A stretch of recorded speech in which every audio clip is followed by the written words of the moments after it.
Good morning, सुप्रभात, जय हिंद, वंदे मातरम। स्वागत है सबका सत्यकेतु ऑनलाइन लाइव क्लासेज के प्लेटफॉर्म पे। बीज गणित अलजेब्रा पढ़ रहे थे हम। उसी श्रृंखला को आगे बढ़ाते हुए कुछ और क्वेश्चंस करते हैं। अलजेब्रे का ये पहला क्वेश्चन है, बिल्कुल आसान प्रश्न है बेटा। x का मान दिया -3। यहाँ प्लस माइनस का विशेष ध्यान दें। x यहाँ 3 नहीं लीजिएगा, मान रखते समय x यहाँ पे आप लोग क्या लेंगे बेटा, -3। x -3 है और y बराबर 2 है, तो 3x² प्लस 4xy -5 का हमें मान ज्ञात करना है। x की जगह x का मान रखें, y की जगह y का मान रखें और इसको केवल हल करना है। हल करके बताएं भैया। बिल्कुल आसान प्रश्न है, इसका आंसर कमेंट बॉक्स में दें कृपया।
माफ कीजिएगा, उसमें आवाज नहीं आई थी, मैं म्यूट रह गया था। मैं वापिस इसको समझाता हूं। 3 का 3, x की जगह -3 रखेंगे, -3 का स्क्वायर प्लस 4 का 4, x की जगह -3, y की जगह 2, -5। ठीक है, तो बेटा 3 का तो 3 रहेगा, -3 तो -3 9 प्लस का आएगा।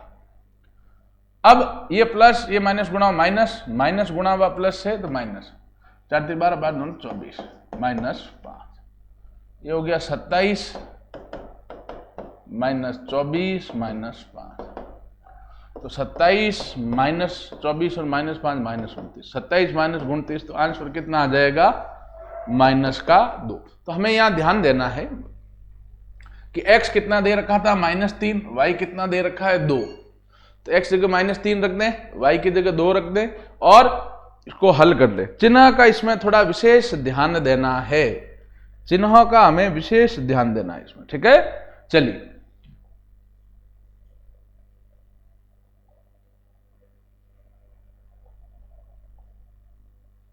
अब नेक्स्ट प्रश्न है ये, अब इसको कर लेते हैं। सुनिएगा, प्रश्न है यदि एक्स स्क्वायर प्लस के एक्स प्लस 12 का एक गुणनखंड है एक्स प्लस 3, तो के का मान पूछा मैं। ठीक है, तो किसका मान पूछा है? के का। याद रखें इसमें ये बहुपद क्या दे रखा हमें, बीजीय व्यंजक क्या दे रखा, एक्स स्क्वायर प्लस के एक्स प्लस 12। इसका गुणनखंड अगर एक्स प्लस 3 है, इसका गुणनखंड x प्लस 3 है, तो हमेशा याद रखना x प्लस 3 जो है बराबर 0 करें, तो यहां से x का मान कितना आएगा? -3। ये सदैव इसको संतुष्ट करेगा। ये चीज याद रखें बेटा कि अगर कोई भी बहुपद, कोई भी बीजीय व्यंजक का गुणनखंड है, जैसे बीजीय व्यंजक है एक्स स्क्वायर प्लस के एक्स प्लस 12, इसका गुणनखंड है एक्स प्लस 3। अगर ये इसका गुणनखंड है तो इसको 0 के बराबर करने पर जो x का मान आता है, जैसे x प्लस 3 उसको 0 बराबर किया तो x प्लस 3 बराबर 0 आता है, तो x क्या आएगा? 3 प्लस का उधर गया माइनस का। यहां से x प्लस इस गुणनखंड को 0 के बराबर करना, x का जो मान आता है वो इस समीकरण को संतुष्ट करेगा। संतुष्ट मतलब एक्स स्क्वायर प्लस के एक्स प्लस 12 में जब x की जगह आप -3 रखेंगे तो मान कितना आएगा उसका? 0। ठीक है, तो इसका मान कितना आएगा? 0। ये याद रखें। तो यहां x की जगह -3 लिख दो, -3 का square plus k into -3 plus 12 बराबर 0। -3 का स्क्वायर -3 इंटू -3 प्लस का 9, अब प्लस माइनस माइनस का 3k प्लस 12 बराबर 0। 12 और 9 कितने हो गए बच्चों आपके? 21 -3 के बराबर 0। 3 के माइनस का इधर आया प्लस का, 21 बराबर 3 के, 3 गुणा में भाग में 21/3 के बराबर आपका आंसर कितना आ जाएगा बच्चों? 7। तो आपका आंसर कितना आया? 7। के कितना आ गया? 7। ठीक है, अलग टाइप का सवाल है लेकिन है आसान। इस कंसेप्ट को याद रखें। कोई भी बहुपद या बीजीय व्यंजक दे दिया, जैसे इसमें दिया हमें एक्स स्क्वायर प्लस के एक्स प्लस 12 और कह रहा है इसका एक गुणनखंड है x प्लस 3, तो कोई भी गुणनखंड होगा उसको 0 के बराबर करने पर जो x का मान आता है वो इस समीकरण को संतुष्ट करेगा। ये याद रखेगा। तो x प्लस 3 इसको 0 के बराबर किया तो x का मान कितना आया? 3 प्लस का दूर गया माइनस का, x बराबर -3। x की जगह जब आप -3 इसमें मान रखेंगे, x की जगह आप जब यहां -3 मान रखेंगे और जब इसको हल करेंगे बराबर 0 करके, तो k का आपको मान प्राप्त हो जाएगा। चिन्ह का विशेष ध्यान देना, ये थोड़ा ध्यान दें। प्लस माइनस की गड़बड़ की तो आंसर गलत हो जाएगा बच्चों। ठीक है, चलिए अब अगला प्रश्न करते हैं।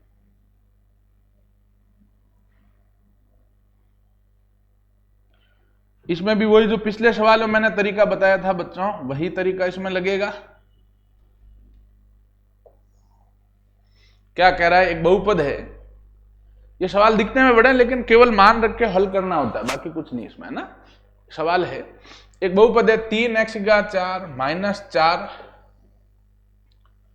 की घात 3 प्लस 2x की घात 2 माइनस 6x प्लस 7। इसको अगर x प्लस 3 से भाग दें तो शेष फल पूछ रहा है। इसको अगर हम किससे भाग दें बच्चों? x प्लस 3 से भाग दें। ये पूरा बहुपद है 3x की घात 4 माइनस 4x की घात 3 plus 2x square minus 6x plus 7। इसमें अगर हम x प्लस 3 का भाग दें तो शेष फल क्या होगा? तो इसमें ये याद रखें, जिसका भाग दे रहे हैं उसको 0 के बराबर करो। वही पिछले सवाल में बताया, वैसे x प्लस 3 है उसको 0 के बराबर किया, वहां से x का मान निकालो। x कितना आया? -3। वो इस समीकरण में रखो, आपको शेष फल प्राप्त हो जाएगा। जो मान आता है वही उसका शेष फल है। x प्लस 3 इससे भाग दे रहे हैं, x प्लस 3 को 0 बराबर किया तो x कितना है? -3। यहां लिख दिया इसमें मान 3 का 3, x जगह -3 की घात 4 माइनस 4 x की घात है 3 तो -3 की घात 3 प्लस 2 x -3 की घात 2 माइनस 6 इंटू -3 प्लस 7। अब देखें 3 का 3 अब -3 की घात 4 अगर आधार ऋणात्मक हो, आधार मतलब नीचे वाली संख्या, आधार ऋणात्मक हो और घात किसकी हो, सम संख्या हो, सम मतलब जिसमें 2 का भाग पूरा पूरा जाता है तो चिन्ह प्लस का आता है। 3 की घात 4 मतलब 81 आता है, 3 3 9 9 3 27 27 तो 81 और घात सम है तो प्लस का आएगा 81।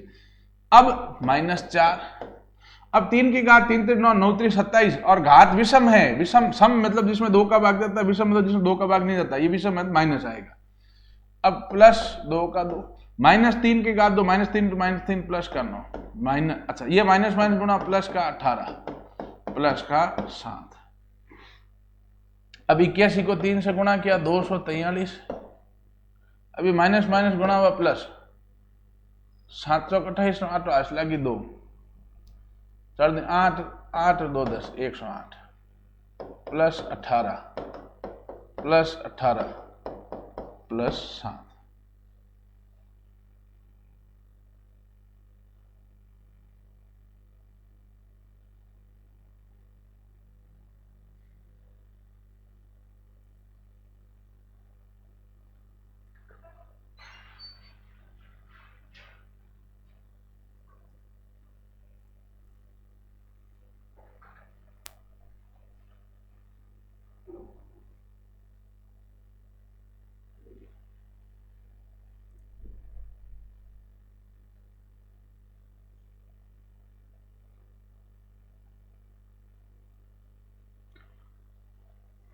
तो मान कितना आएगा, इन सबको जोड़ दें आप लोग।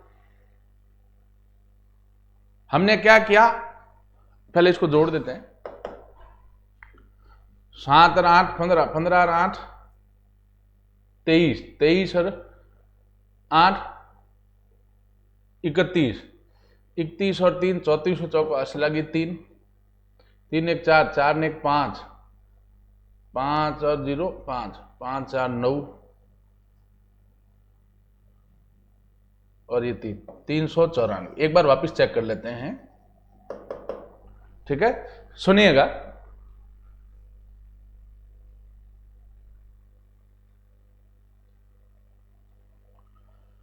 भाई ये बहुपद है 3x की घात 4 माइनस 4x की घात 3 plus 2x square minus 6x plus 7। इसको अगर हम x प्लस 3 से भाग देते हैं तो पूछ रहा है शेषफल क्या आएगा। शेषफल प्रमेय है ये, रिमाइंडर प्रमेय एक प्रकार से जो हल कर रहे हैं वो। इसमें क्या करते हैं, जिसका भाग दे रहे हैं उसको 0 के बराबर करो। x प्लस 3 को 0 के बराबर किया तो x का मान क्या आया, यहाँ से 3 प्लस का उधर गया माइनस, x आया -3, तो x की जगह इसमें -3 रख दो। 3 का 3 -3 की घात 4 माइनस 4 का 4, x की जगह -3 की घात 3 प्लस 2, x की जगह -3 की घात 2 माइनस 6, x की जगह -3 प्लस 7। अब ये जब घात सम होती, आधार माइनस हो, नीचे माइनस का हो, घात सम है मतलब 2 का भाग पूरा पूरा जाता है जब तो चिन्ह प्लस का लेते हैं, और घात विषम है मतलब जिसमें 2 का भाग नहीं जाता तो चिन्ह माइनस का लेते हैं। 3 का 3 है, -3 की घात 4 81 प्लस का, क्योंकि घात सम है, बार माइनस है तो -4, -3 की घात 3 है, ठीक है ना। इसको हल किया -27 को -4 से गुणा किया प्लस का 108, ये भी प्लस का आएगा 9 18, ये माइनस माइनस प्लस, ये इन सबको जोड़ दिया, ये कितना आ गया बच्चों 394, ठीक है ये चीज।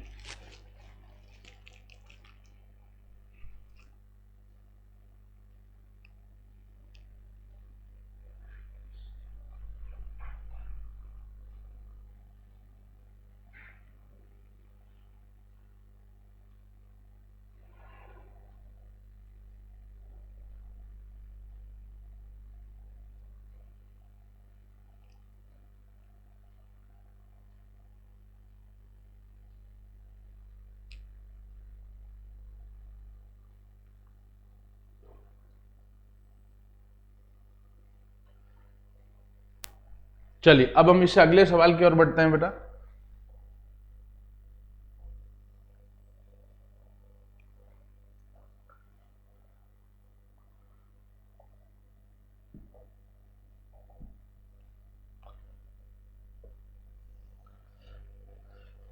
अब कह रहा है कि द्विघात समीकरण है, ये हमें दिख रहा है यहां बराबर का चिन्ह आएगा, ये समीकरण है बराबर का चिन्ह आएगा, है ना।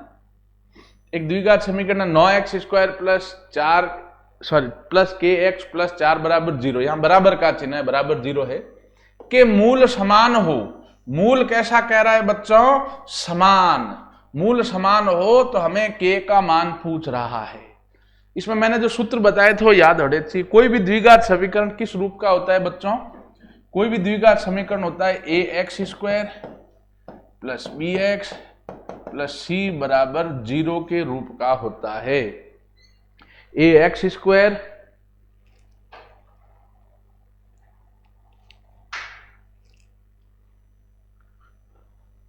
Plus B X plus C बराबर 0 के रूप का होता है। यहां ए क्या होता है? एक्स स्क्वायर के गुणा में वो ए है। बी क्या होता है? जो एक्स के गुणा में वो बी है। तीसरी संख्या क्या कहते हैं? सी। ठीक है ना? तो यहां से ए कितना आ जाएगा बच्चों? 9। एक्स स्क्वायर गुणा में कितना है? 9। बी कितना है? नहीं पता, के। सी कितना है? 4। तो यहां से एबीसी प्राप्त हो गया। द्विघात समीकरण होता है A X square plus B X plus C बराबर 0 के रूप में। एक्स स्क्वायर के गुणा में होता है वो ए होता है, तो एक्स स्क्वायर गुणा में कितना है? 9, तो ए बराबर 9। एक्स गुणा में वो बी कितना आया? के। तीसरी संख्या सी कितना आया? 4। अब मूल समान है तो के का मान याद रखें। मूल समान होता है तो जो डी है, डी का सूत्र क्या? डी किसको कहते हैं भैया? विभक्ति कर को। ठीक है ना? डी समान है होता है तो डी जो है विभक्ति कर को कहते हैं। विभक्ति कर क्या है? बी स्क्वायर माइनस 4ac, ये बराबर 0 होता है। मूल समान होने पर विभक्ति कर कैसा होता है? 0। मूल अगर समान है तो विभक्ति कर कैसा होता है? 0। मतलब बी स्क्वायर माइनस 4ac बराबर 0 होता है। हमें एबीसी के मान पता, रख दो इसमें। बी मतलब के स्क्वायर माइनस 4 इंटू ए कितना है? 9 इंटू सी कितना है? 4 बराबर 0। के स्क्वायर माइनस 36 आ गया, ये बराबर 0। के स्क्वायर बराबर 36 माइनस का उधर गया प्लस का, के बराबर आ गया 36 का वर्गमूल। के आपके पास कितना प्राप्त हो गया बच्चों? 6। के कितना आ गया? 6। तो याद रखें कोई भी द्विघात समीकरण है, ये द्विघात है, यहां बराबर का चिन्ह मान लेना, ये द्विघात समीकरण है। कोई भी द्विघात समीकरण जो है उसके अगर कहें मूल बराबर है, मूल समान है, तो याद रखना कि विभक्ति कर, ये सूत्र कई बार सीधा भी पूछा है, विभक्ति कर डी का सूत्र क्या है? B square minus 4ac। विभक्ति कर डी का सूत्र क्या है? B square minus 4ac। विभक्ति कर डी है वो 0 होता है। डी का सूत्र क्या है? बी स्क्वायर माइनस 4ac बराबर क्या होता है? 0। एबीसी क्या होता है? एक्स स्क्वायर गुणा वो ए है, एक्स गुणा वो बी है, तीसरी संख्या सी है। हमने यह मान रख के इसको हल किया तो के का मान हमें कितना प्राप्त हो गया बच्चों? 6। चलिए अब नेक्स्ट चलते हैं भैया। अब ये सवाल है, इसमें सीधे सूत्र लगेंगे भैया। ठीक है? इसमें सीधे के सीधे सूत्र लगेंगे।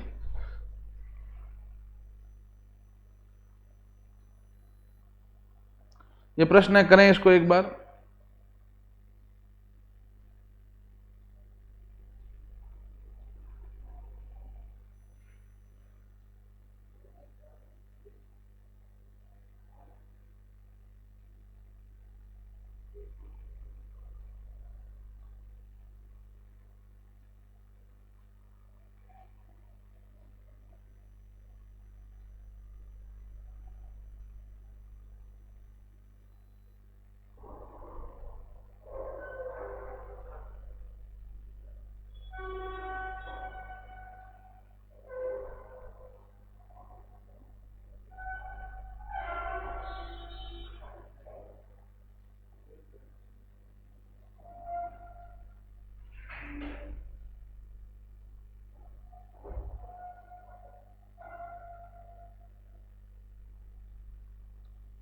देखें, इसका सीधा सूत्र है कि अगर कोई द्विघात समीकरण है A X square plus B X plus C बराबर 0, इस रूप का एक सीधा द्विघात समीकरण है। यहां से पहले तो ए निकाल लो, कितना होता है? 3।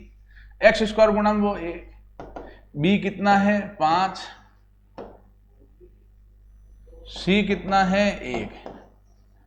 एक्स स्क्वायर गुणा वो ए है, एक्स गुणा वो बी है, तीसरी संख्या सी है। ठीक है ना। तो मूलों का योग का सूत्र क्या होता है बच्चों, माइनस बी बटा ए।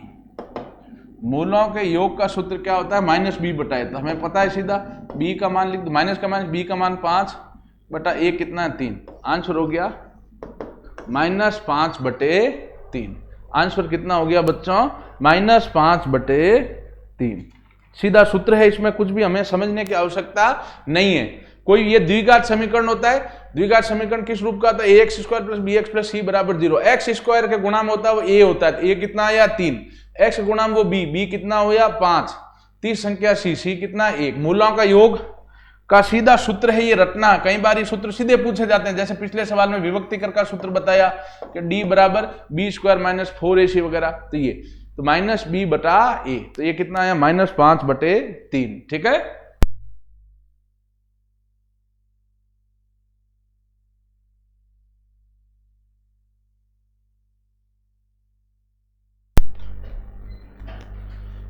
तो -5/3 इसका आंसर है।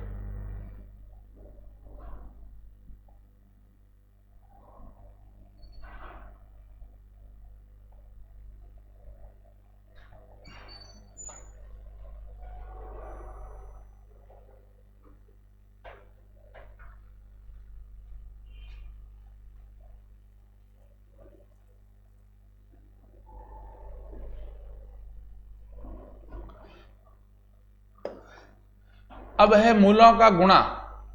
तो वही द्विघात समीकरण किस रूप का होता है, ax² + bx + c = 0। a कितना आया 3, b कितना आया 5, c कितना आया 1। ठीक है। मूलों का गुणा का सूत्र क्या होता है, c बटा a। c कितना होता है 3 बटा a कितना 1। आंसर कितना आया 3/1 अर्थात 3। ठीक है। मूलों का गुणा कितना आ गया बच्चों 3। ठीक है। तो सीधे सूत्र हैं ये, इन सूत्रों को हमें याद करना है बच्चों। मूलों का योग का सूत्र -b बटा a। मूलों का गुणा का सूत्र क्या होता है कि c बटा a। abc क्या होता है, x² गुणम वो a है, x गुणम b है, जो तीसरी संख्या वो c है। ठीक है। चलिए अब नेक्स्ट श्रीधराचार्य सूत्र है, सीधा ही पूछा है। ये सूत्र याद रखना है, एग्जाम में अक्सर सीधा पूछा जाता है। देखो इसमें 3-4 जो अभी सूत्र बताएं, एक तो विभक्ति कर का सूत्र। विभक्ति कर को हम d से जानते हैं। विभक्ति कर को किससे व्यक्त करते हैं, d से। और विभक्ति कर का सूत्र क्या है, b² - 4ac। विभक्ति कर का सूत्र क्या है, b² - 4ac। एक तो वो रट लें, एक मूलों का योग। मूलों का योग बराबर होता है -b बटा a। एक मूलों का गुणा, मूलों का गुणा होता है c बटा a। मूलों का गुणा कितना होता है, c बटा a। श्रीधराचार्य सूत्र क्या होता है, x बराबर -b plus minus √ b² - 4ac बटा 2a।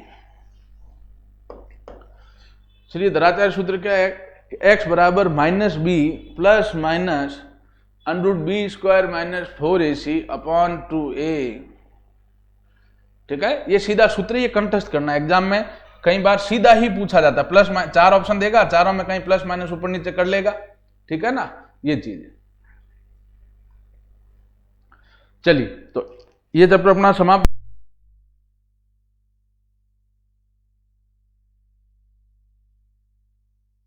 ये चैप्टर अपना समाप्त हुआ, बीजगणित। और अब हम लोग जो नया चैप्टर है त्रिकोणमिति, उसको हम शुरू करते हैं भैया।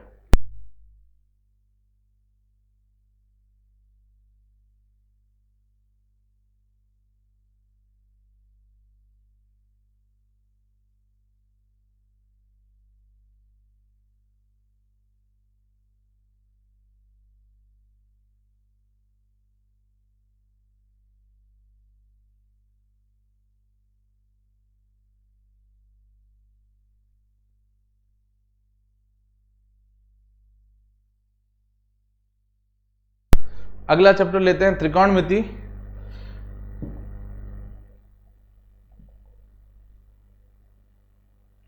शुरुआत करते हैं त्रिकोणमिति से। ये सूत्र याद होने चाहिए सारे, इसमें फॉर्मूले। ठीक है।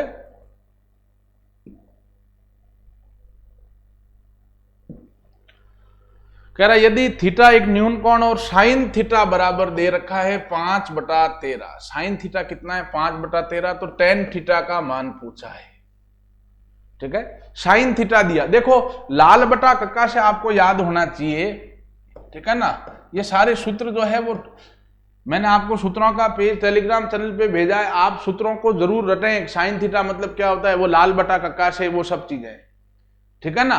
साइन थीटा बराबर क्या होता है बच्चों, दिया हुआ कितना है 5/13, तो साइन थीटा लाल बटा कक्का से देखो तो क्या होता है लंब बटा कर्ण, L बटा K, लंब बटा कर्ण, ठीक है ना। साइन थीटा कितना दे रखा है 5/13, साइन थीटा क्या होता है लंब बटा कर्ण। तो एक समकोण त्रिभुज में ये नीचे वाली भुजा तो आधार कहलाती है, 90 डिग्री के सामने वाली भुजा कर्ण कहलाती है, और तीसरी भुजा को हम क्या कहते हैं लंब। ये समकोण त्रिभुज है। समकोण त्रिभुज मतलब ऐसा त्रिभुज जिसमें एक कोण कितने डिग्री का हो, 90 डिग्री का। समकोण त्रिभुज किसको कहते हैं, ऐसा त्रिभुज जिसमें एक कोण 90 डिग्री का हो। नीचे वाली भुजा आधार है, 90 डिग्री सामने वाली भुजा कर्ण, तीसरी भुजा लंब होती है। पाइथागोरस प्रमेय क्या कहती है बच्चों, पाइथागोरस प्रमेय कहती है कि किसी समकोण त्रिभुज में जो सबसे बड़ी भुजा कर्ण है, कर्ण का वर्ग बराबर होता है लंब का वर्ग प्लस आधार का वर्ग। कर्ण का वर्ग बराबर क्या होता है लंब स्क्वायर प्लस आधार स्क्वायर। कर्ण का स्क्वायर बराबर होता है लंब स्क्वायर प्लस आधार स्क्वायर, ठीक है। तो कर्ण कितना है 13 का स्क्वायर बराबर लंब कितना है 5 का स्क्वायर प्लस आधार नहीं पता, x माना x का स्क्वायर। 169 बराबर 25 प्लस एक्स स्क्वायर। 25 प्लस का उधर गया माइनस का, 169 माइनस 25 बराबर एक्स स्क्वायर। 144 बराबर एक्स स्क्वायर, तो एक्स यहां से कितना आ जाए 144 का वर्गमूल कितना हो गया 12। तो ये हमारे पास तीसरी भुजा जो आधार है, ये आधार हमने ज्ञात कर ली। पाइथागोरस प्रमेय का उपयोग क्या है बच्चों, पाइथागोरस प्रमेय है कि कर्ण स्क्वायर बराबर लंब स्क्वायर प्लस आधार स्क्वायर। इसमें समकोण त्रिभुज की अगर 3 भुजाओं में से कोई 2 भुजा दे दे, कर्ण लंब और आधार में से कोई 2 भुजा दे दे, तीसरी भुजा ज्ञात कर सकते हैं। यहां साइन थीटा दिया मतलब लाल बटा कक्का से देके लंब बटा कर्ण है, तो लंब हमें कितना दिया है 5, कर्ण हमें कितना दिया है 13। तो हम पाइथागोरस प्रमेय से कर्ण की जगह 13 लिख देंगे, लंब की जगह 5 लिख देंगे, आधार ज्ञात करना x लिख के हल किया, आधार निकाल लेंगे। जब आधार आ गया, ये आधार है अपना 12। अब अपने पास लंब भी है, कर्ण भी है और आधार भी है, हमें निकालना क्या tan थीटा। tan थीटा बराबर क्या होता है लंब बटे आधार। लंब कितना है बच्चों 5 बटा आधार कितना है 12, तो आपका आंसर कितना आया 5/12, ठीक है। ये चीज है। चलिए आज हमने त्रिकोणमिति की शुरुआत करी। त्रिकोणमिति के जो सूत्र है लाल बटा कक्का वाले वो भी देखें, और भी जो साइन स्क्वायर कॉस स्क्वायर वाले जो फॉर्मूले वो रटें। फॉर्मूले बिना ट्रिग्नोमेट्री आपकी नहीं होगी। और सूत्रों का पेज जो है वो टेलीग्राम चैनल पे भेजते भी हैं और भी भेज देंगे, उन सूत्रों को आप जरूर कंटेस्ट करें। इन सवालों को एक बार दोबारा घर पे हल करें, ठीक है बच्चों। थैंक यू, कल फिर मिलते हैं।